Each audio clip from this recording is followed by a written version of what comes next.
Assalamualaikum warahmatullahi wabarakatuh. Selamat malam teman-teman. Halo, perkenalkan nama saya Imanu Pratiwi dan rekan saya Radwa Ayunisa. Kami dari kelompok 1 di sini akan menjelaskan tentang komunikasi efektif dan mutu pembelajaran. Yang pertama akan dijelaskan oleh Radwa Ayunisa. Yang pertama, pengertian komunikasi efektif. Komunikasi efektif adalah komunikasi yang mampu untuk menghasilkan perubahan sikap pada orang yang terlibat dalam komunikasi.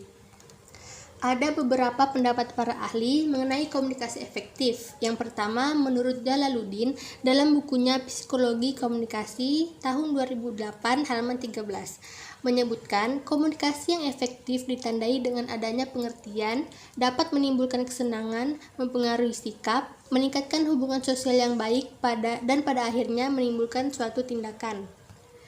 Yang kedua, menurut Johnson, Sutton, dan Harris tahun 2001 halaman 81 menunjukkan cara-cara agar komunikasi efektif dapat dicapai menurut mereka. Komunikasi efektif dapat terjadi melalui atau dengan didukung oleh aktivitas role playing, diskusi, aktivitas kelompok kecil, dan materi-materi pengajaran yang relevan. Meskipun penelitian mereka terfokus pada komunikasi efektif untuk proses belajar mengajar, hal yang dapat dimengerti di sini adalah bahwa suatu proses komunikasi membutuhkan aktivitas, cara dan sarana lain agar bisa berlangsung dan mencapai hasil yang efektif.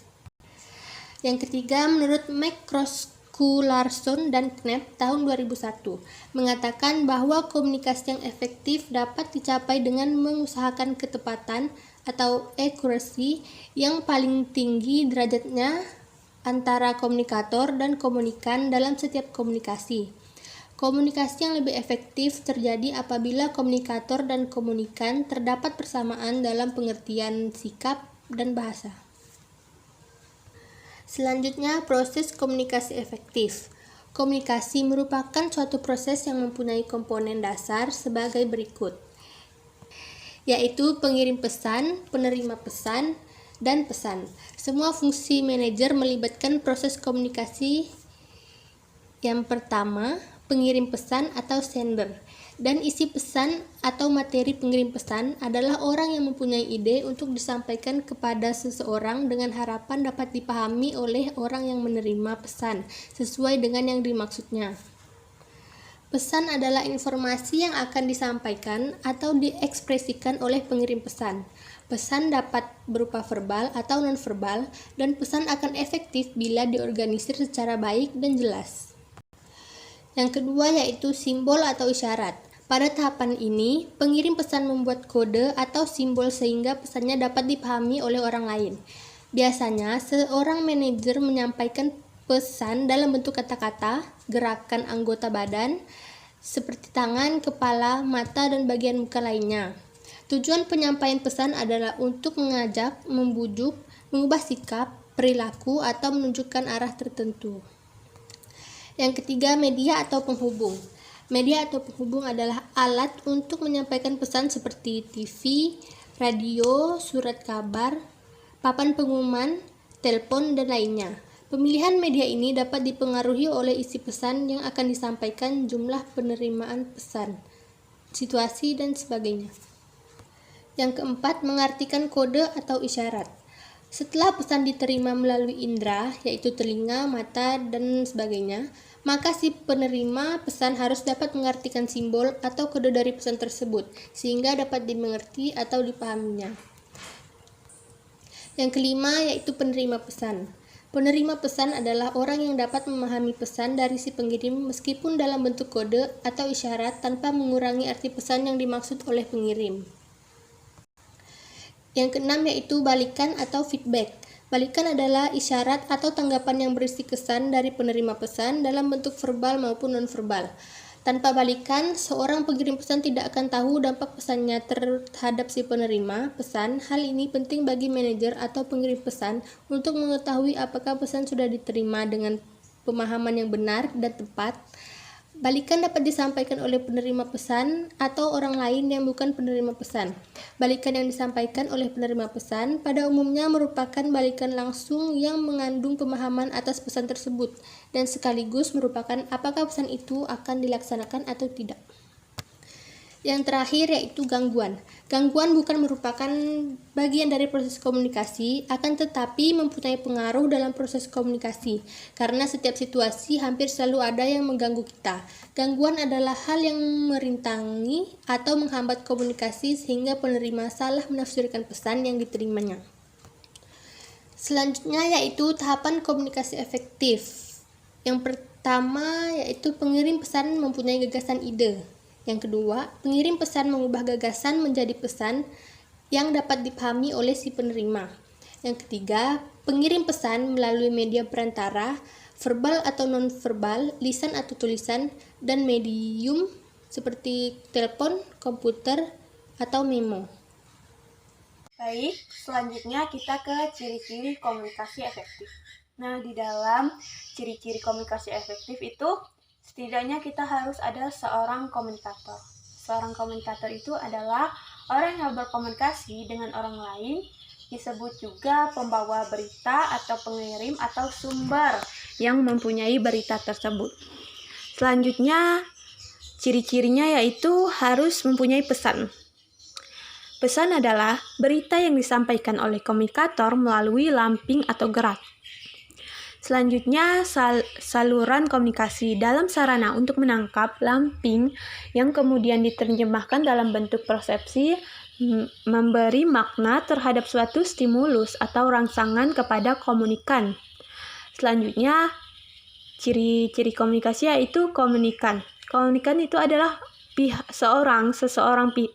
seseorang yang diajak seorang komunikator untuk berkomunikasi, yang merupakan sarana dalam kegiatan berkomunikasi. Selanjutnya, unsur-unsur dalam komunikasi efektif. Nah, di dalam komunikasi mempunyai dasar sebagai berikut, yaitu kita harus niat. Kita mempunyai niat, minat, dan pandangan, lekat, libat. Nah, niat itu harus mencakup apa yang harus disampaikan, yaitu siapa sih sasarannya, apa yang akan dicapai, kapan akan disampai. Nah, selanjutnya minat. Nah, di minat ini ada dua faktor yang mempengaruhinya, yaitu faktor objektif. Faktor objektif ini merupakan rangsangan yang kita terima dari komunikator. Sedangkan faktor subjektif merupakan faktor yang menyangkut diri si penerima stimulus. Nah, selanjutnya di pandangan. Di pandangan ini merupakan makna dari informasi yang disampaikan pada sasaran, menafsirkan informasi yang diterima tergantung pada pendidikan pekerja, pengalaman, dan kerangka pikir seseorang. Selanjutnya di lekat. Nah, lekat ini merupakan suatu informasi yang disampaikan oleh si penerima. Selanjutnya, libat. Libat merupakan keterlibatan panca indera kita, yaitu mata, telinga, hidung, mulut. Mata, telinga, mulut. Sebanyak-banyaknya. Selanjutnya, kita ke pengertian komunikasi. Pengertian komunikasi itu menurut Hardzanah sebagai dikutip oleh Endang Lestari G pada buku tahunan 2003, yaitu komunikasi mempunyai makna pemberitahuan, pembicaraan, percakapan, pertukar pikiran atau hubungan. Selanjutnya, menurut Evert T. M. Rogers mendefinisikan komunikasi sebagai proses yang di dalamnya terdapat suatu gagasan yang dikirim dari sumber kepada penerima dengan tujuan untuk merubah perilakunya. Selanjutnya, menurut Theodore Herbert yang mengatakan bahwa komunikasi merupakan proses yang di dalamnya menunjukkan arti pengetahuan dipindahkan dari seseorang kepada orang lainnya. Misalnya, komunikator kepada komunikan, si pemberi berita dan si penerima berita. Biasanya dengan maksud mencapai beberapa tujuan khusus atau maksudnya itu topik pembicaraan tersebut. Selanjutnya, menurut Weber, Scrum memiliki pengertian yang setidaknya lebih detail. Nah, menurutnya ini komunikasi merupakan suatu tindakan melaksanakan kontak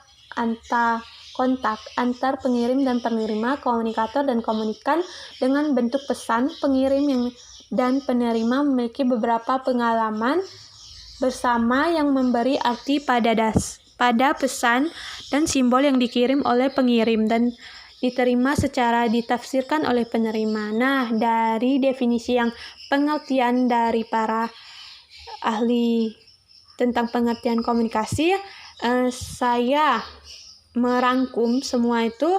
Menurut saya itu komunikasi itu adalah suatu proses penyampaian informasi.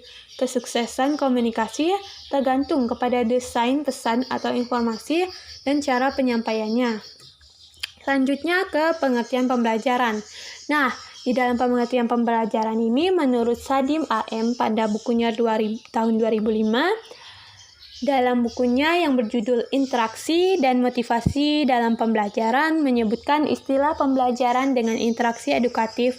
Menurut beliau, yang dianggap interaksi edukatif adalah interaksi yang dilakukan secara sadar, mempunyai tujuan untuk mendidik dalam rangka mengantar pesan didik ke arah kedewasaan. Nah, sedangkan menurut Corey pada tahun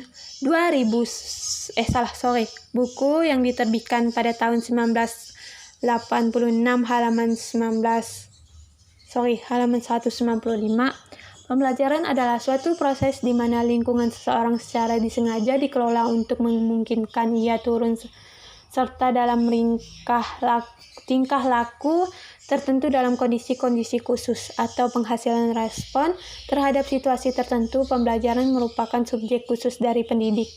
Nah, sedangkan menurut UU SPM nomor 20 tahun 2003 menyatakan pembelajaran adalah proses interaksi peserta didik dengan seorang pendidik dan sumber belajar pada suatu lingkungan belajar. Definisi ini sejalan dengan apa yang dikemukakan oleh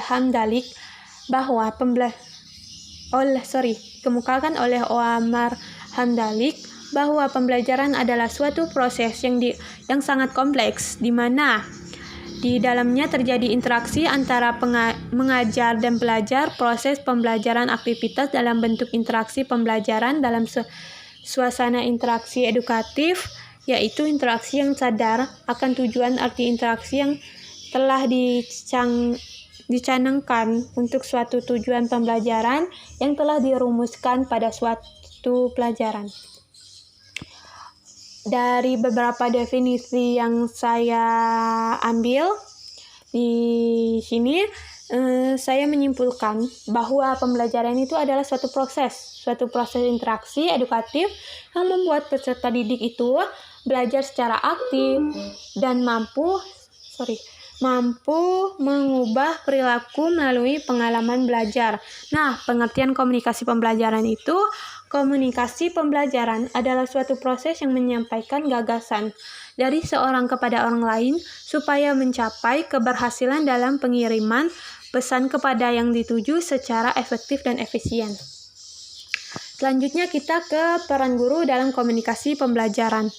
Nah, di peran guru ini, komunikasi pembelajaran adalah sebagai komunikator. Guru itu adalah komunikator. Nah, seorang komunikator dalam menghadapi komunikan harus bersikap empatik, yaitu kemampuan seseorang untuk memproyeksi dirinya kepada peranan orang lain. Dengan kata lain, dapat merasakan apa sih yang dirasakan oleh peserta didik. Si pendidik itu merasakan apa sih yang dirasakan oleh siswa-siswinya. Nah, seorang komunikator itu harus bersikap empatik ketika ia berkomunikasi dengan komunikan yang sedang sibuk, marah, bingung, sedih, sakit, kecewa, dan sebagainya. Nah, komunikasi yang jelas dalam sebuah pembelajaran dapat berlangsung secara efektif.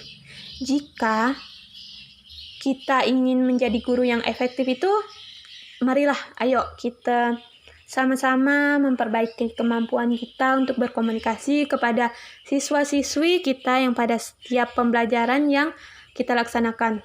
Kita tuh harus tahu mereka sedang apa gitu. Jadi jangan semena-mena gitu. Oke, Sekian dari kelompok 1, yaitu saya Imanu Pratiwi dan Radwa Ayunisa. Jika dalam perkataan saya saat presentasi ini ada kesalahan, ada menyinggung, mohon dimaafkan. Sekian dari kami. Terima kasih. Selamat malam. Wassalamualaikum warahmatullahi wabarakatuh.